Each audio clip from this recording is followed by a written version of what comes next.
This is Jennifer Gonzalez welcoming you to episode 193 of the Cult of Pedagogy podcast. In this episode, we'll be talking about how to create a language-inclusive classroom for students who code switch.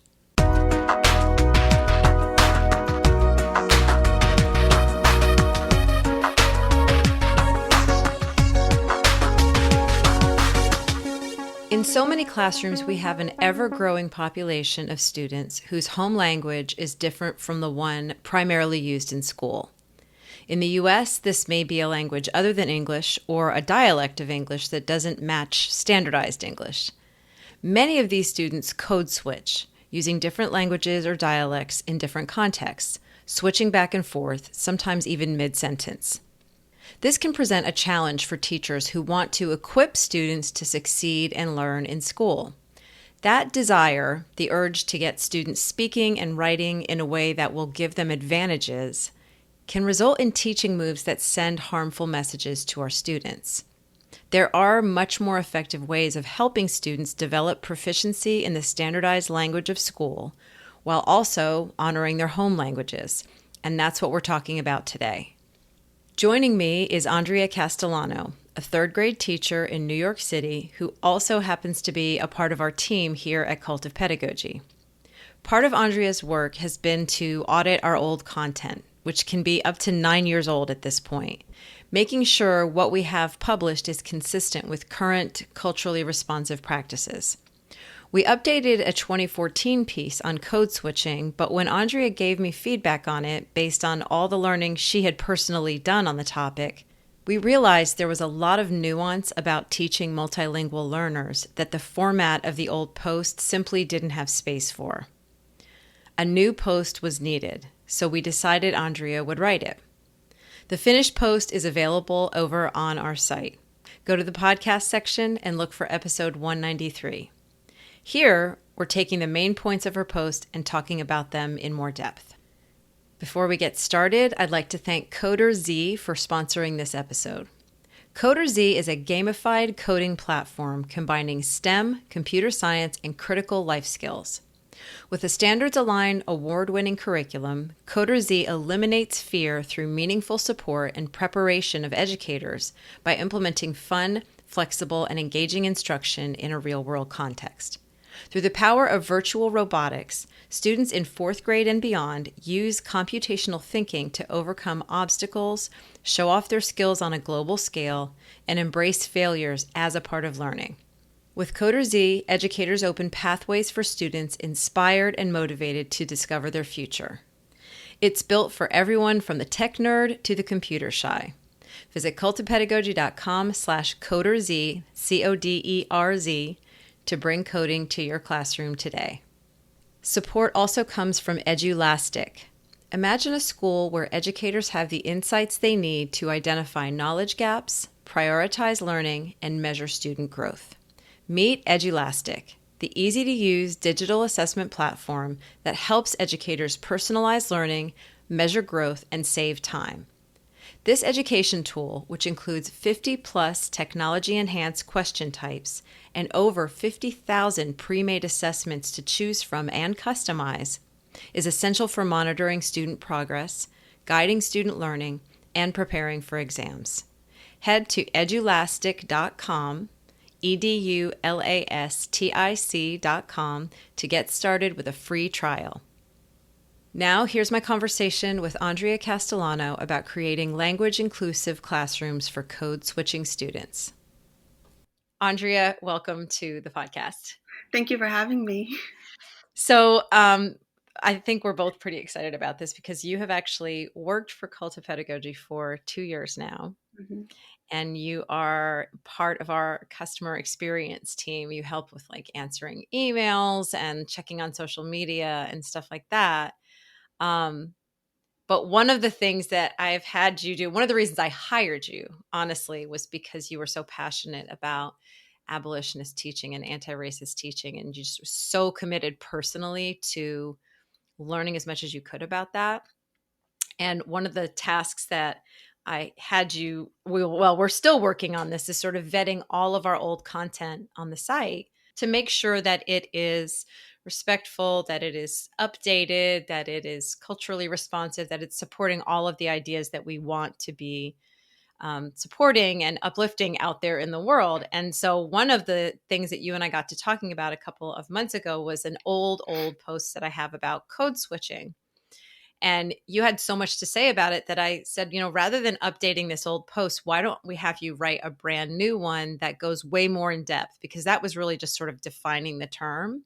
Mm-hmm. And so that's what we've been working on. So I'm saying all this for the benefit of people listening to understand how we got to this point. And so, you are one of the people that I always look to when I write about something that could potentially be, tricky or sensitive, or, we want to make sure that we're doing it the right way. You're the main person I go to check things and say, because you just pay really close attention to what people say out there. So let me stop talking for a minute and let's just tell us a little bit about just like what's your general background in education and what are you doing now in education? Well, first of all, thank you for saying all that because I think it helps that I'm in the classroom right now. Mm-hmm. Education is changing so fast, and things that we once thought were fine, we're realizing that actually they're harmful. And so, I, as a teacher in the classroom, always want to keep up to date on what is the current thought and how to not perpetuate harm in my own classroom. I Mm-hmm. currently teach third grade. I teach in New York City public schools, and I also work as an instructional coach. So I have that dual role in my own school. I also support student teachers who are pre service teachers Mm-hmm. with the New York City Teaching Collaborative. So I have people come in who are also looking to build their own practice from the ground up, and it's another way I really like to I just like thinking and talking about education pretty much all the time. Yes, and you speak so well of it, and you always offer me the most gentle feedback, but it's always such good feedback on ways that I can improve. So I'm Thank so you. excited to have you like contributing a post. And what's been interesting for me is to have you sort of at the back end with me and like seeing how much work actually goes into these posts and how much thought goes into them and like how careful we're trying to be to send out the most helpful information as possible. So Oh yeah, and it's not going to be perfect, and there are always going to be points that could be made, but the idea actually that I try to make in the post is that taking small steps is the only way we can kind of start to making big changes. So we have to start somewhere. So hopefully, yeah. this is a start. Yeah. So we're talking about code switching. So let's start off by defining what that actually is. All right. So code switching is when someone will switch languages in a conversation or even between conversations. And when I say languages, I mean, it may be a dialect of a language, it may be an actual language, and it also could be switching up, your body language, your tone and pitch of your voice, and just the way that you move and talk in a conversation, depending on who your audience is or the purpose of your conversation, what message you're trying to convey. And people do this very strategically. So at times they also do it unconsciously at other times. So if you're in a conversation with someone and you both speak a different language, you both speak the same two languages. Hmm. If the other person switches to the second language, you might just follow them, as a social cue. We follow each other. Um, we use language socially. So it may not always have a purpose, but it's part of how we express ourselves. So code switching is just another way of expressing ourselves. Right. And I want to sort of underline something that you said because we are talking a lot in this conversation and in the article about language. And so I just want to re-emphasize that when you say language, you are talking about like, so for example, maybe like English language learners who are coming to our school with another language as their base home language, but it's also encompassing languages like, and we talk about this in the post, Black English, and how that has been specifically targeted by a lot of educators as something to be corrected in the school. So let's talk for a minute about that particular dialect as It's probably going to be, I'm thinking a lot of our teachers listening are going to either be talking about English language learners or students who come to school speaking Black English as their home language, basically. Let's just get into that a little bit. Right. So, there's more than one version of English. There are multiple dialects that people can speak in this country and around the world. But like you said, one of the most marginalized dialects is Black English, and it's become sort of synonymous with, unfortunately, slang, informal speech. It's been called, people have been called uneducated just for speaking their dialect. So there's a lot of assumptions, stereotypes, and just outright racism surrounding how people think and talk about Black English. So yeah, go ahead. I was going to say, and let's also, just to make sure that everyone listening knows exactly what we are talking about. This language has been given different names historically. Another commonly used term these days is AAVE, African American Vernacular English, correct? Right, and it's also been called Ebonics. Right, that was an earlier. You might be familiar with it. We call it, well, linguists call it Black English. I'm mostly, when I speak in this part of the conversation, heavily leaning on the work of other educators and linguists, particularly Dr. April Baker Bell, Lisa Delpit, and others who have done a lot of brilliant writing and speaking about the marginalization of people through language. And so these are not by any means my own thoughts, but I just want to amplify, their work. Right. The other terminology I want to make sure that we get sort of straightened out before we delve into some of the details. And what we're going to be talking about really is what some of the misconceptions are and common questions that a lot of teachers ask in regards to code switching, and then some actual pedagogical practices that can support students who code switch. But we are also going to be talking a lot about the language that is emphasized, taught, uplifted, upheld the most. And so standardized English is one term that's used a lot. Academic language, or, so what term would probably be the most accepted among culturally responsive linguists these days to refer to the language of school that is pushed by a lot of educators and sort of treated as the goal language?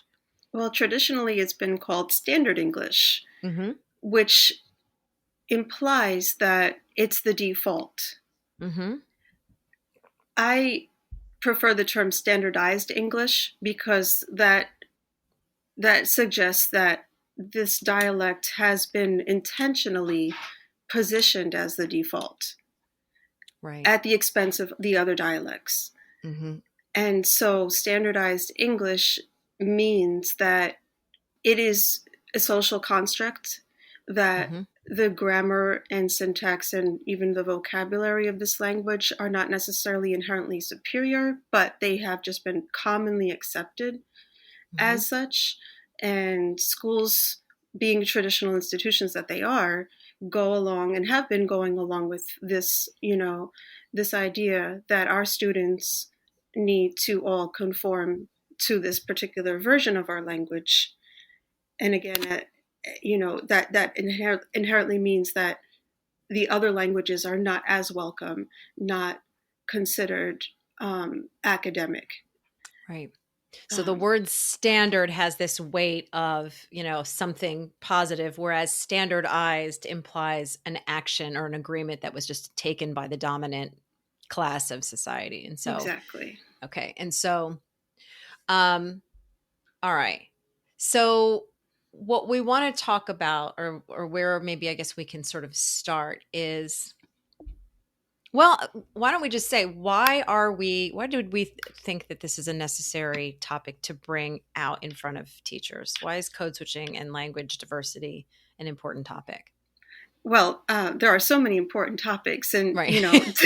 teachers always feel like there's just like, okay, this is another thing I have to think about, Yeah. another thing I have to add to my practice. But it's okay if this is something that is going to help even a few students along the way, as in our own classrooms. It's worth talking about, because what we find is that when any child or adult student experiences um, the sense that they don't quite belong in their own Mm-hmm. classroom, Mm-hmm. that that's not a small thing. That has the potential to have deep and lasting effects on how they see themselves, on how they then go out and interact in the world, and then how they perpetuate their ideas of what's okay and not okay to other people. So you might have teachers that we've learned ourselves that there's a right and wrong way of speaking. Okay, we've been told, speak correctly or say that again. We've been corrected.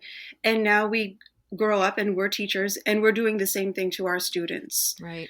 So we may not even realize, we don't think about language that much, and unless you're a linguist.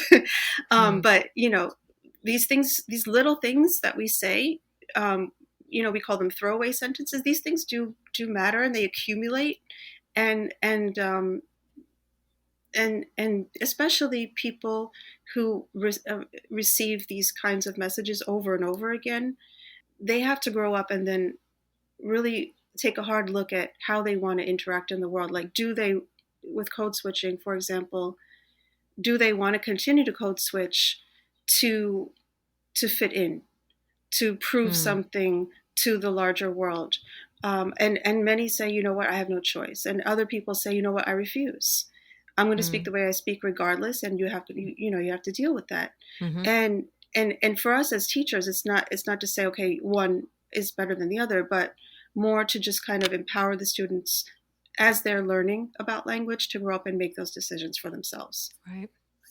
So what we have seen, what we've observed, and this could be things that you've seen as a student, as a colleague, or even hearing about other people's experiences, is that it seems like the vast majority, anyway, of people who are currently practicing as teachers lean toward correcting student language so that it fits standardized English. And what your message is today is that there are more effective approaches that do not break down the student's sense of self, and that embrace a diversity of language and still allow the students' language skills to develop and grow. Am I getting Right. that right? Exactly. Okay. I'm not saying never correct your students. Mm-hmm. I'm saying that being more mindful about when and how you do it can have Mm-hmm. a big impact. So one of the things I talk about in the post is not interrupting them to correct them. And there are several reasons for that. One, Mm-hmm. they may not remember. Mm-hmm. Sometimes, especially with a student who's learning multiple languages, they're not ready for that stage of grammar. Like their stage of acquisition Mm-hmm. is at a lower level, so that your correction is just going to fly right over their head. Mm-hmm. I can give you an example of that if Yeah. that helps. Yeah. So at a young age, we pick up the child, say, do you want me to carry you? And the child learns, okay, when I want to be picked up, I say carry you, Right. because they're just imitating the what they heard, so they think that's the right thing to say. They don't understand that the rule is grammatically incorrect. Mm-hmm. um, and then later on, we might hear a child say, when they understand the word go means I go Mm-hmm. somewhere, and then they think, okay, past tense, there's an ed ending on most words, I goed. So Right. they're generalizing the rule that they do understand, but they're Mm-hmm. generalizing it, incorrectly. But it's a stage that they have to go through. If you say, "Oh, say I went," they're going to say it right in the moment, but they're not going to internalize it because they're not ready. It's like teaching phonics. If you want to say read the whole word, but you haven't taught them how to sound out the letters yet, Mm-hmm. they're not ready yet. So there Right. are stages that our learners go through. So what I'm trying to say is that correcting them, you may feel like you're helping them by just telling them the right way. they're not absorbing that information yet because they're not ready. Right. So that's one reason why you don't want to interrupt them. This sort of reminds me of when my kids were little, and I think I remember the advice that I used to always hear was don't correct them and tell them what they're wrong, but you may want to repeat the idea back to them. Oh, you want me to pick you up, or oh, you went there, or something like that. So you're not saying you said it wrong. You're just reflecting back to them the same idea, but you're using the correct grammar. And is that still considered to be a good practice? Right. What Modeling is correcting? language Yeah. is always modeling anything, but especially modeling language, because the more that they hear it, the more they're going to internalize, this is how you say this if I want to Hmm. express this idea. Right. So that's one thing. And the other Okay. reason you don't want to interrupt them is just, aside it from just being kind of rude, although we can do it Mhm. in a nice way. But, Mhm. children can easily lose their train of thought. And Yes. you ask them a question, they're giving you an answer, and then you stop them to say this thing that really has nothing to do with what they're talking about. Mhm. And then all the children who in the classroom presumably are listening in. Now their train of thought is lost. Everybody is now has to refocus mentally, and then it also takes time away from Yeah. the actual time you have together to talk about this important thing, because now you're deciding to correct their grammar. Mhm. I would And think that would also discourage the other kids from speaking up. Also, if they can see that this is what happens when you make a mistake, you're going to get interrupted, and for some kids it's very embarrassing whereas others don't aren't yeah, bothered as much by it. yeah, definitely, it can be a deterrent. And then sometimes we have the urge to correct people when if we think about it, they're not really even wrong. They're just saying it Mm. in a different way than we would have. And Mhm. this is where it comes back to the language. We have to think to ourselves, are they using, okay, so say I want them to use standardized English in a certain way. Are they just using a different dialect? Are they really Mm. wrong? Um, Mm. or do I need to correct them in this moment? Right. Sometimes you just have to understand it's a difference in language, not that the convention is wrong. We One of the ways that we're going to structure this is to address some very common questions that we have heard teachers ask and that we sort of have picked up on that maybe teachers hearing this conversation would have about this general message that we're saying, which is, we do not need to force standardized English on our students in school. And so let's go through some of these, and I tell you what I'll do. I'll read the question, and then you discuss like what's the answer to that.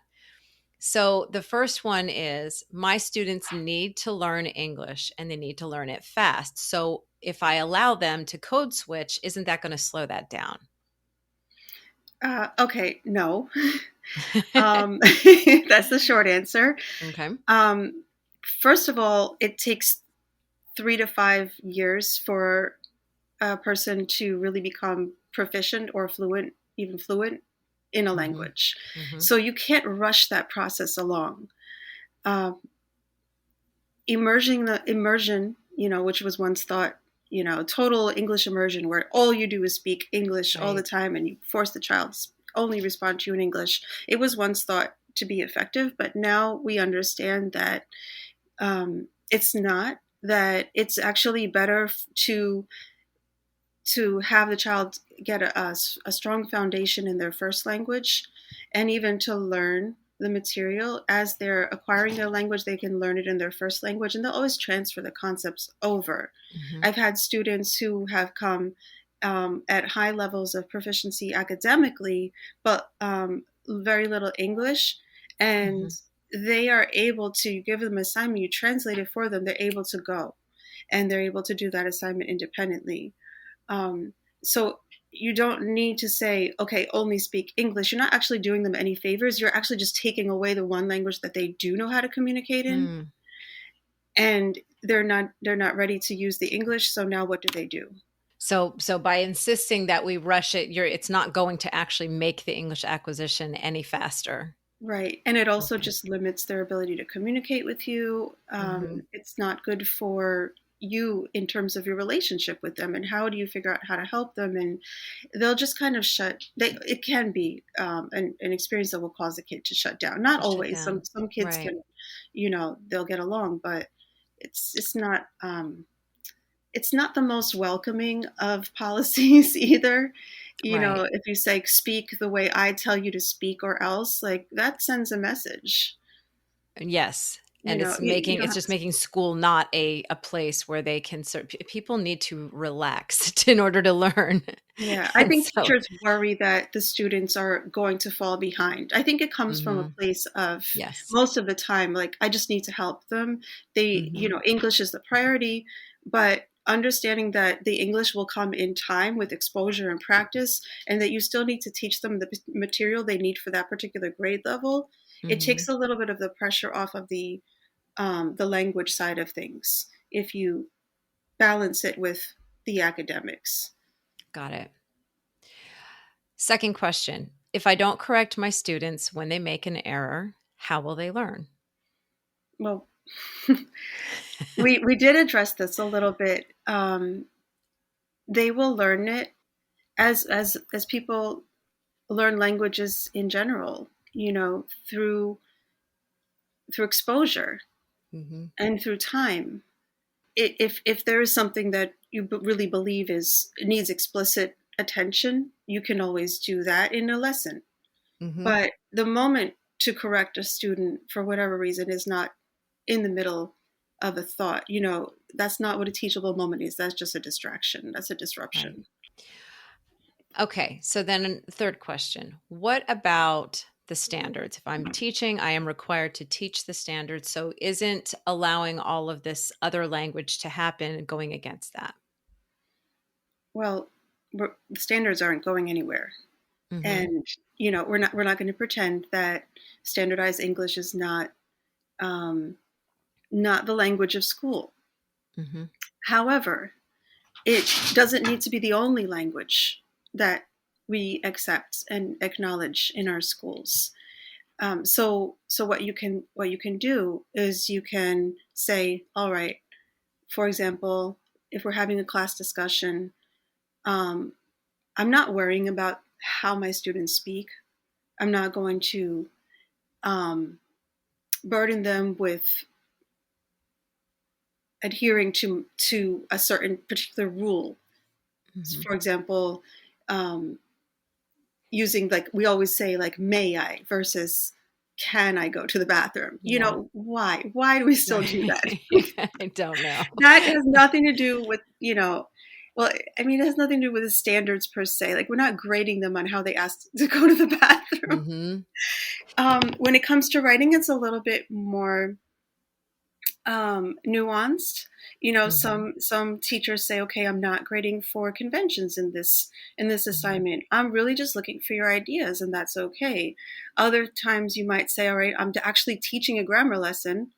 I Mm. will be grading you on how you do this assignment, because that is the objective. Right. And so not everything has to have conventions attached. Not every Mhm. rubric has to have, did they use proper subject verb agreement? You can grade for other things, and and Mm. and communicate to your kids, okay, this time I'm looking for this. Right. But at the same time, keeping in mind that differences in language do not equate to errors, Mm. and make sure that you are not confusing the two. Rather than naming something as an error, we're trying to um, if the goal is conventions in a particular assignment, then it's, this would be standardized English. Writing it this way versus that way would be standardized English for this type of a context. Right. Then just say that. Yeah. Um, but I guess what I'm saying is, just because you have to teach standards does not mean you can't have a language inclusive classroom. There's so much room for inclusivity in So other ways. let me give you a scenario. So say I'm teaching 6th grade, we are writing a personal narrative, and that, a student turns in a paper that has got, and I've got it on my rubric that, first of all, on the rubric, do I say follows the conventions of standardized English, do I not use words like correct grammar on that rubric, or should I, is it better to say follows the conventions of standardized English? I think that sounds much more neutral, so to Mm. speak. Mm-hmm. Yeah. So using the word correct and incorrect is not a neutral term. Okay. And also, because now I'm thinking also like a person listening, they would say, but maybe sixth graders don't know what that means, which means you have to have a conversation with them prior to an assignment like that, where you're actually, that's part of your classroom conversation and culture, that we talk about differences in language context, when you may want to use this type of language and when it may not be as, as important or as powerful or whatever it is. So in order for that term to mean something to them on a rubric, you have to have had some conversations about what does it mean to say standardized English and what is a convention. Right. And presumably if you're teaching sixth grade English, you have taught grammar conventions Mm-hmm. and you're going to name them as conventions. And you're Mm-hmm. also going to have a conversation about, you know, there are ways of speaking that follow different conventions, because the Mm-hmm. truth is that Black English and other dialects also have conventions. It's not the Mm-hmm. absence of grammar, it's just a Right. different grammar. So, just acknowledging that is important in front of your students. And I think it's a big shift for many teachers. But just consider it as Mm-hmm. something that is as something that we can maybe do a little bit better as a profession, is Right. being a little bit more open-minded about language and Yeah. what constitutes, you know our versions of language. And I really like this term you used, which is just, it's more neutral. That if we can shoot for neutrality sometimes, as opposed to saying this is correct, because now I'm thinking, if I go and I have this student's paper and I see a lot of misspellings, do I Mhm. call them misspellings? If I see punctuation errors, do I call them punctuation errors? Or Well, if they are, how would I actually term it? I would say these are incorrect in standardized English. well, yes, Okay. because I mean, spelling is a thing. Okay. Standardized English spelling exists, standardized grammar, and conventions exist. So we're not going to pretend that they don't. Okay. Because I don't want to send out an exaggerated message, because I know that for somebody who is presented with an idea, someone who's presented with the message that there is something about the way they're approaching teaching needs to change, a Hmm. defensiveness can rise up. And sometimes in that defensiveness, the person can flip the message around on you and say, so you're saying I'm not allowed to ever point out any errors. And so I want to make sure that we are very clear about that we're not saying, nope, you can't point out any errors, but it's the way that you are um, It's how presenting and them. when Mm-hmm. there we still have the standards, Mm-hmm. but the standards are not a set of um, rules that everybody must adhere to all the time, period. Got it. So when we hear students speaking and they may not follow conventional standardized English grammar, they Mm-hmm. may have different ways of saying things, that's okay. We do not Okay. need to stop and make them feel as if what they're doing and saying is wrong. And Right. that's the main point. That doesn't mean you Okay. stop teaching what you need to teach. Just be more mindful of differences as not errors, but differences. Okay. So it'd probably be appropriate to say, for this particular assignment, this written assignment that we're doing, we're trying to follow the standards of, or the conventions of standardized English. And so in that, because of that, we need to address these errors here. Yeah. Okay. Yeah. Next question. If I only speak English, I don't speak any other languages. I did not grow up with any strong dialects anyway, because I think everybody speaks in some sort of dialect depending on where they grew up. But is that not going to limit my ability to work with students in terms of code switching or allowing students to speak different languages? Isn't that going to kind of like limit me? Well, you're not going to be able to understand what they're going through. Mm-hmm. But that's the case for many things about our students. We don't understand, but we can empathize. We don't need to speak another language in order to support our students who code switch.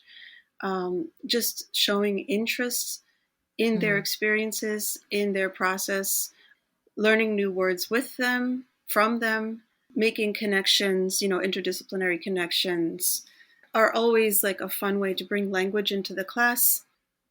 Math, the word algebra is an Arabic word. Our numbers are from Arabic numbers. Mm-hmm. So many of the things that we think of as just like American or English based, they actually come from something else. Like the language of music is Italian. Mm-hmm. There's just always connections, history, everything. And even when you're thinking about you know your SEL time, social emotional learning, language comes into it. We can do read alouds with them that show that people speak different languages, they come from different places, and that's something to be celebrated. Right. Okay. The way that you have it worded, I want to read that because in the post it's good. You said start with a curious mind. And I think that, we talked about neutrality a few minutes ago, and I think pairing that with curiosity as opposed to, this is how we do things and this is how they do things, as opposed to it being more of this nice blend of let's all learn from each other. Yeah, yeah. Yeah.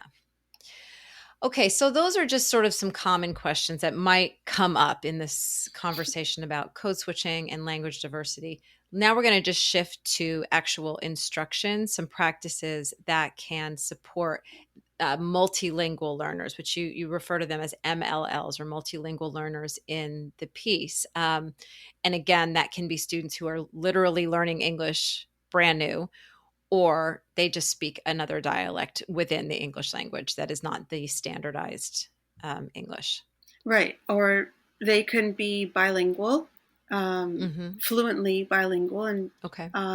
or multilingual. I use multilingual instead of bilingual because it's more inclusive, a term that Mm-hmm. it includes bilingual as a part of that definition. But some students come to us with 3 or 4 languages. Or dialects and languages. So multilingual learners just encompasses everybody who speaks more than one language. Okay. Yeah, I'm glad you brought that up because I keep catching it in terms of students who are learning English. And there are definitely kids who have grown up their whole lives speaking English and another language, or maybe 2 other languages or 3. Yep, So, okay. lucky. So, what is the, I know. All right. So, what is the first practice you want to share with teachers about how they can support these kids? Well, I think the first thing is just that we need kids talking Mm-hmm. um, often and in authentic conversations, not just the ping pong. Teacher asks a question, student answers a Mm-hmm. question. They need to be talking to each other. They need to be talking whole group, small group, with a partner. Doing those think, pair, shares. We never know where a student is going to be most comfortable sharing their ideas or opening up, Right. and especially if the language is new to them, it can be really intimidating to speak in front of the whole class. So you don't want to put them on the spot, but you want to give them a chance to talk somewhere, and not just a couple of times a day. You know, they need to talk a lot. Yeah. If you really are reflective about who you call on during a lesson, teachers have done these check marks with how many times they call on a girl versus a boy. Think about if you were to check off how many times you called on someone who speaks limited English, Mm-hmm. and how many opportunities, how many sentences they actually get to say in a day. I think you would find that they need a lot more, a lot more opportunities. And so varying the types of talk discussions, the protocols even that you might use can be really helpful for them. Yeah. It's funny. I'm thinking I can picture specific students' faces in specific classes that I taught, and I can remember avoiding calling on them because I didn't want to put them on the spot. I knew that they would struggle, and I didn't want everybody waiting for them to come up with an answer and having them feel embarrassed. I didn't quite know if they even knew what I was saying, because Right. sometimes they would throw kids in who really did not have much English proficiency at all. And I would think maybe they're just getting exposed a little bit. So giving them an opportunity to do more pair conversations, that would be better. Yeah, and even Yeah. structuring the types of conversations. So here's some sentence stems for you to use in your conversation. Mm, Or here's a picture. Tell me all that you can tell me about this. So where others might have a text, they might have a different resource, but they're getting something to talk about. right. Would it make sense also to, if possible, to pair them sometimes with students who also speak their native language, if this is somebody who is learning English, to allow so that they can code switch back and forth, or Yeah. If go they back and have if speak they their have a first shared language. home language, Hmm. that's really great, because then they have a sense of not being alone, because Mm, it can be very isolating to be the only person in a class who speaks a particular language. So yeah. that's helpful. The only thing I would be mindful of is not making the other child who may be more proficient always be their partner, Right. because you don't exactly know how to support them yourself. So you just say, okay, you work with them, and then you're putting a burden on that other child. Yes. Yes. So So that should not be very the go-to every time. right, Yeah. right, yeah. Mix it up. Who they talk to, and when. Okay. Something else that you can do for multilingual learners is the think time strategy. Mm, Some people call it wait time. I like to call it think time, because it puts the emphasis on what they're doing. You're waiting, but they're yeah. thinking. Okay. That's So good. Yeah. they may take a little bit longer to process. If they Hmm. heard you say something, they have to now maybe translate into their language. Then they have to think about it in their language. They have to translate it back into English. So that takes time. Give them the time. Just ask the question, and Hmm. don't let anybody raise their hand. Don't call on anybody right away. Just maybe even other students may need that time too to process. And then, okay, let's hear what you have to say. If they don't seem ready, then you can always say, all right, I'll give you a little bit more time. Let's hear what three other people have to say, and then I'm going to come Mm, back to you. hmm. And then you can ask them, okay, so even if you don't have your own thought, who did you agree with? And at Mm, least give them a chance to say something. I agree, I disagree, is better than I'm just sitting here, observing. yeah.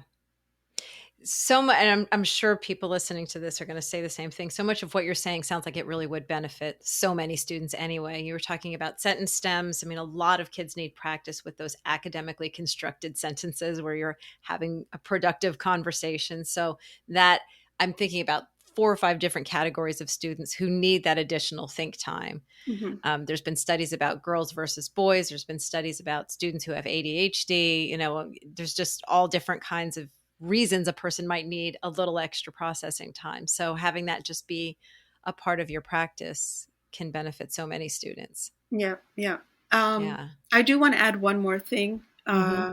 When code switchers are multilingual, and they're not always synonymous. So not all multilingual learners code switch, and not Mm, well. Anyway, so if they're saying something that maybe generates some confusion, and you're not sure what exactly their point is, which can happen, mm-hmm.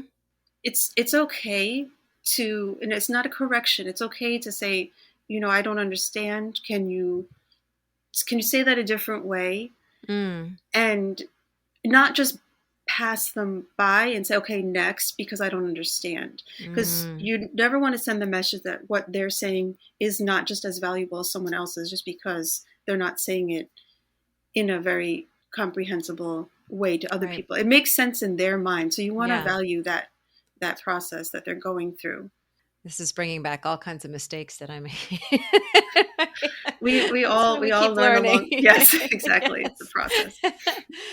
um, okay. So the second sort of instructional practice that we want to get into has to do with text accessibility, in terms of we're not now to having conversations, we're talking about actual written text. Making text accessible to multilingual learners is a lot about background knowledge. Mm-hmm. If they don't have the vocabulary and the experiences to connect to what's in the text, they can get it they can get it in other ways. Like you can have them do an activity before they read.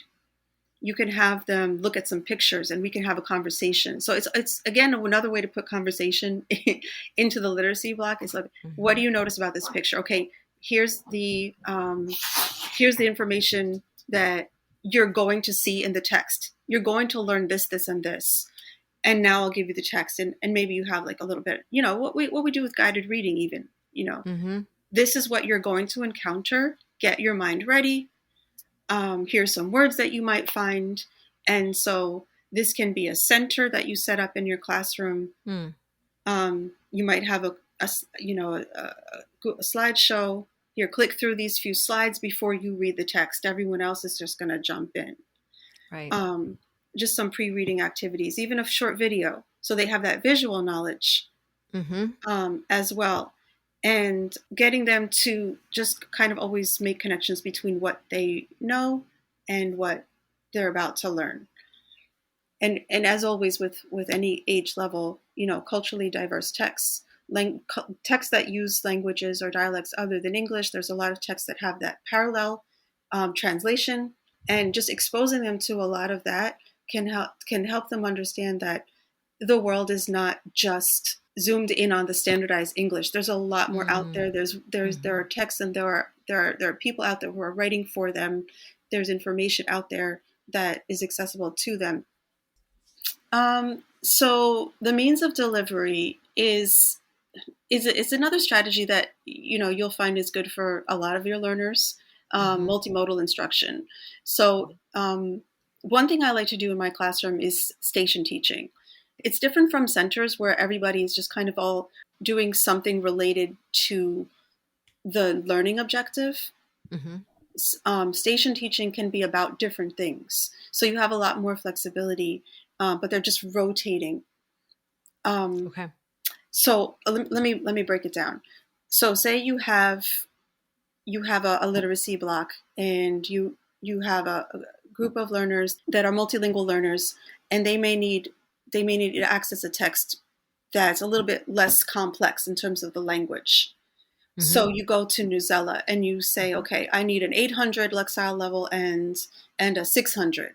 And it's the same text, but you can say, okay, in this station, depending on how much you want to challenge yourself, you can get the 800 level, or you can go over here and you could get the 600 level.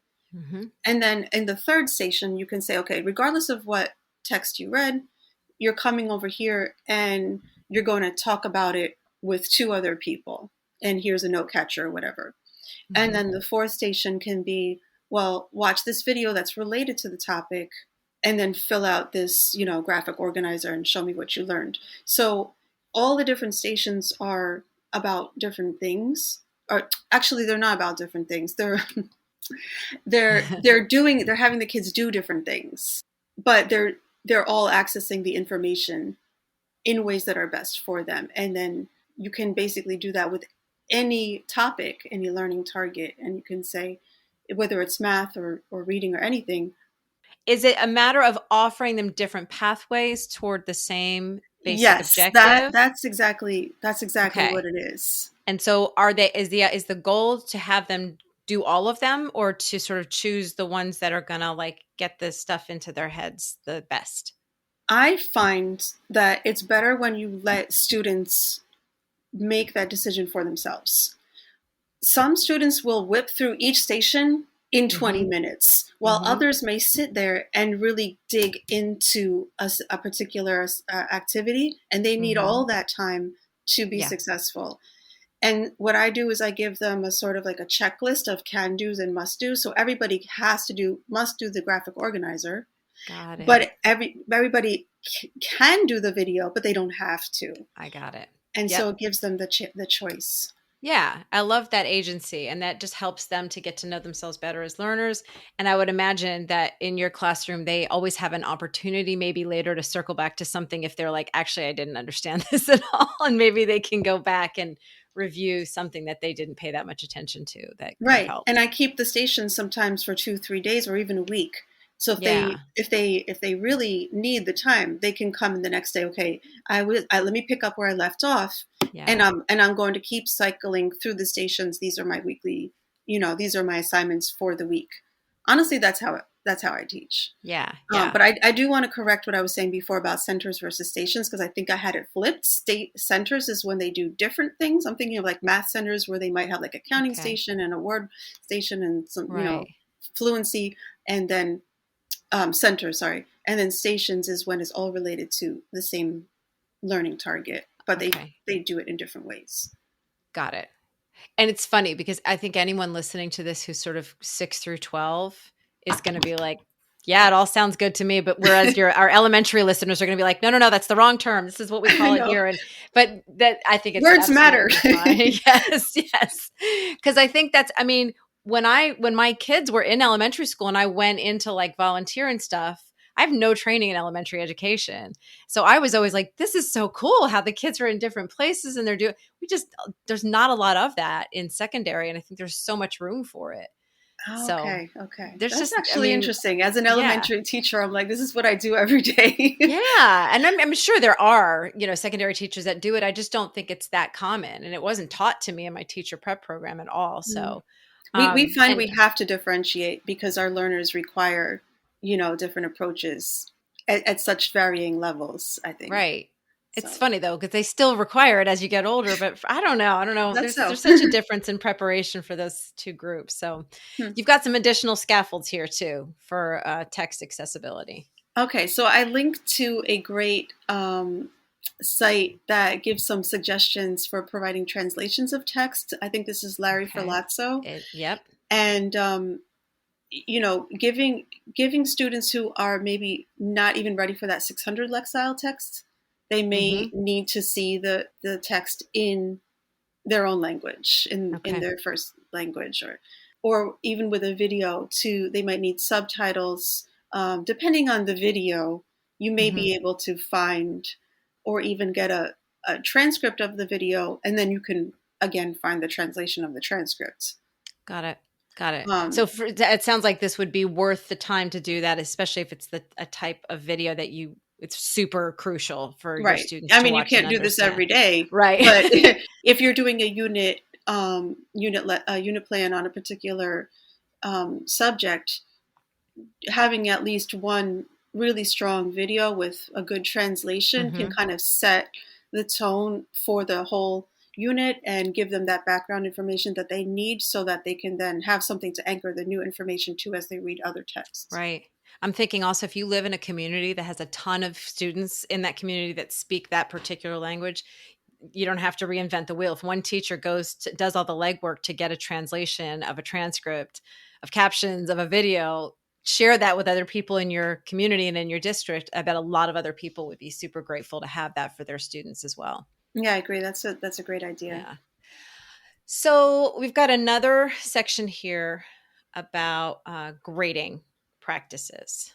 I think the only thing that we could maybe touch upon is the idea of like checklists and rubrics as a more nuanced way to assess student understanding. A lot of Mm-hmm. times we might give a multiple choice test, sorry, and sometimes an open-ended assignment accompanied with a really nice rubric can still assess what the students know and are able to Mm-hmm. do without being like, okay, right, wrong. Again, we're looking at what they understand, not so much as like, did they use the words that I want them to use? Do they have the content knowledge? Yeah, and making sure that they understand what you're going to be assessing for in a particular assignment is really important too, right? Right. That's why it's really helpful to either co-create the rubrics. Like Mm-hmm. I do that a lot with my students, and we sit down. Okay, here's a sample or like a mentor essay. Mm-hmm. Or here's a few, what do we notice? And then, okay, so what do you think based on what these essays look like? What do you think I'm going to be asking you to do when you write yours? And then we sit down and Right. they popcorn out like, okay, so we're going to need to do this. We're going to need to do this. Rarely do kids say correct, punctuation and grammar. They're Mm-hmm. they're like, Mm-hmm. okay, you have to have an introduction, you have to have interesting words and things like that. And then if you so you can have the grammar in there. You don't have to, but it's more holistic to think about Mm-hmm. student work as a progression of skills. So maybe they're really strong in the craft and structure of a text, but maybe the conventions, if you look at it, you can say, okay, we'll work on this later. This is not going to lower your grade. This is just something that now I know we might need to address later on. Got it. There is also another strategy that you introduced called translanguaging. Tell me about that. So translanguaging is a way to kind of develop multilingual learners in their language. Is that making sense? It's Mm-hmm. a way to help them develop their language as they either acquire or practice the English that they have, because even as adults we're always getting better at our language. Um, Mm. is designing activities that allow students to absorb new information in languages other than English, as well as Mm-hmm. English, Mm-hmm. and to produce work in languages other than English, as well as English. So you might have students read something in Spanish, for example, Mm-hmm. and then they're going to respond to the prompt in writing in English, Mm-hmm. or they may watch the video in English and write about it in Spanish because maybe it's harder for them, or maybe, but depending on what you want them to practice. So say if you want them to get the content, you might give it to them in their more Mm-hmm. in the language that they're most comfortable in. And if you Right. want them to practice and push their language skills, okay, that's the part. Usually it's writing. Usually it's the output. Okay, Yeah. today you're going to write. You're not just going to write in Spanish. You're going to write in English, and then you can mix it up. There's Mm-hmm. there's depending on even giving them a choice. Would you like to That's write in English or Spanish yes. today? That's We're exactly going to where my have a head was going conversation. too. Mm-hmm. Do you want to talk in English or Spanish? And then it's allowing them the agency to use Mm-hmm. language in ways that make sense for them. Right. I Um, love this idea of encouraging continued growth and development in their home language. Right. And I mean, most of the time, I mean, with the exception of bilingual education, the target language is always English, and it's always standardized English. And Mm-hmm. here we're opening it up for multiple target languages. Right. Um, Now, the teacher doesn't have to speak the target language, but it helps. This may not be a strategy that everybody could implement, but even if you have a student who's coming to you, say only speaking Spanish in the first couple of months, giving them the translated activity instead of giving it to them in English and having them not really complete it, that's good, Mm. right? Mm-hmm. So you can do versions of it, I guess is what I'm saying. Or you can really dive in and say, in this classroom, we Mm-hmm. speak multiple languages, we read and write and think in multiple languages, and I'm going to help you to get better at that. Well, and that actually segues perfectly into this last point that we're going to talk about, which is sort of layered all around the pedagogy, but isn't necessarily the actual instruction, but it is other practices that teachers can sort of weave into the culture of their classroom that can build this inclusivity. So that's actually where we're going to finish. So just talk about some other kind of finer points that teachers can be working on to just make their classrooms a more supportive place for students who speak more than one language. First of all, it starts with a mindset. Mhm. We all have different skill sets that we come into the classroom with, whether we speak a language or we don't, we speak multiple languages. Um, we we can bring what we have, what we come with, our culture and our language into the classroom, and we can welcome others to do it as well. So, that means families come into our classroom then and share. It means that we encourage families to speak their home language with their children, because I've heard Mm-hmm. teachers say, try to only speak to them in English because they have to Mm, learn English. Well, no. Inclusivity means bring everything in. We're not going to right. exclude any practices we're not going to use any practices that exclude language for any reason. Code switching students may not even know that they code switch. Yeah. Give that, talking openly about that with them and give it a name. And, if you do it, you should model it. But Mm-hmm. if you don't, you should, acknowledge it, that this is something that people who speak multiple languages do. It's a normal practice. Right. I'm not going to expect you to always, think one way or speak one way. Mm-hmm. Because in general, we have this idea that there's like a right and wrong way of speaking. We need to move away from that, um, Mm-hmm. and and just kind of have that mindset. Going back to the mindset of like differences are okay. Like I'm not going to critique you. I'm not going to judge you. I'm not going to tell you that the way that you speak in the classroom is not appropriate for the classroom. Like Mm-hmm. academic language is language that is spoken in the classroom. So pretty much any language can be academic language. Mm-hmm. Expanding the definition of what it means to speak academic Yeah. language, I is mean, really, because a language academic of just means learning. in the classroom, right? And so Exactly. whoever's in that room, Yeah. Yeah. um, it's going to carry different weight depending on who's sitting in that room, what language you're using. Right. So it's a mindset shift, that's the big one.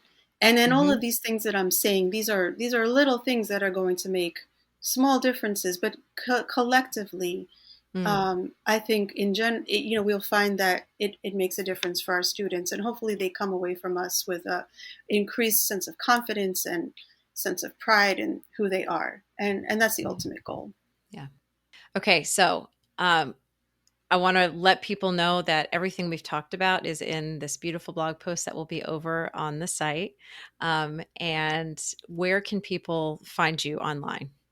So I'm at TeachBK on Twitter and Instagram, and yeah, the Okay. And email is. also, yeah, no, don't give your email. I was gonna I um, was gonna say on the blog, but Yeah, that's the thing is that if anybody ever reaches out to our support email on the contact page, you are one of the people who's on the receiving end. So there's a direct line. And also, if anybody direct messages me on Twitter or whatever, it's going to go to you first. So there's there's a lot of ways they can actually reach you without even knowing they're reaching you. And you'll be there to respond to comments on the blog post and all of that. Um, Thank you so much for all the time and energy that you have put into sharing this stuff. And I really hope it helps people. thank you for giving me the opportunity. It was really an honor. To read Andrea's full blog post, which links to research and resources that support what we discussed today, visit cultofpedagogy.com, click podcast, and choose episode 193. To get a bi-monthly email from me about my newest blog posts, podcast episodes, courses, and products, sign up for my mailing list at cultofpedagogy.com/subscribe. Thanks so much for listening and have a great day.